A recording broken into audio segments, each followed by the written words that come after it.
Hello mga kaigo, welcome po sa ating YouTube channel.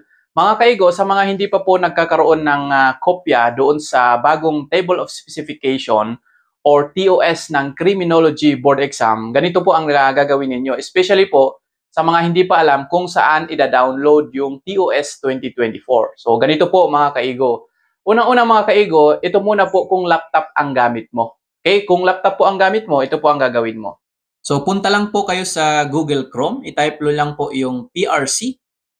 Yan, i-click nyo po yan. Punta po kayo mismo doon sa website ng Professional Regulation Commission o yung PRC nga at mapupunta kayo doon mismo sa website. So, X nyo lang yan. Diyan po sa taas, i-click nyo po yung Professional Regulatory Boards. Diyan nyo po makikita yung PRB ng lahat ng professions, mga regulated professions. And syempre, pagdating dyan sa features, hanapin nyo na po yung sa atin na criminology. Scroll down nyo lang po. So, ayan. Click criminology. At mapupunta po kayo doon sa PRB criminology. So, sa ganyang features. Dyan po sa may right corner, may makikita po kayo dyan na board resolutions. Andyan po history, etc. Yan, second to the last, i-click nyo po yan. At ayan na, andyan po kayo sa TOS. Resolution number 2 series of 2024. Click po tayo ng halimbawa sa criminology. Yan, hintayin nyo lang po. Naka-PDF po yan mga ka-egos. So, ayan na. Pwede nyo na po i-download. So, yan na. Magkaroon na kayo ng copy ng bagong TOS.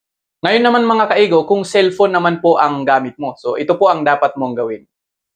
So, same din mga ka-ego, no? Punta ka po sa website ng PRC. So, yan po, makikita niyo. Diyan po sa right corner, may 3 lines po. Diyan. I-click nyo po. Yan. Tapos po, mapupunta kayo sa ganitong features. So, dyan po, makikita nyo din yung Professional Regulatory Boards. So, i-click nyo din po yan, mga kaigo. Tsaka po, mapupunta kayo sa ganitong features, yung PRB ng Criminology. Scroll down nyo po yan, mga kaigo. Pipiliin nyo ulit yung Criminology. Andyan po din po yung mga regulated professions. Piliin nyo din yung Criminology. Then, mapupunta po kayo sa ganitong features. So, Professionally Regulatory Boards, Criminology. Pag dumating ko dyan, scroll down, hanapin nyo ulit yung board resolution. So, andyan po sa baba, iba po kasi pag sa laptop, ano. So, i-click nyo po yan. Yan, makikita nyo ulit po yung resolution number 2, series of 2024. So, i-click nyo lang. Yan, naka-PDF din yan, i-download, then yan.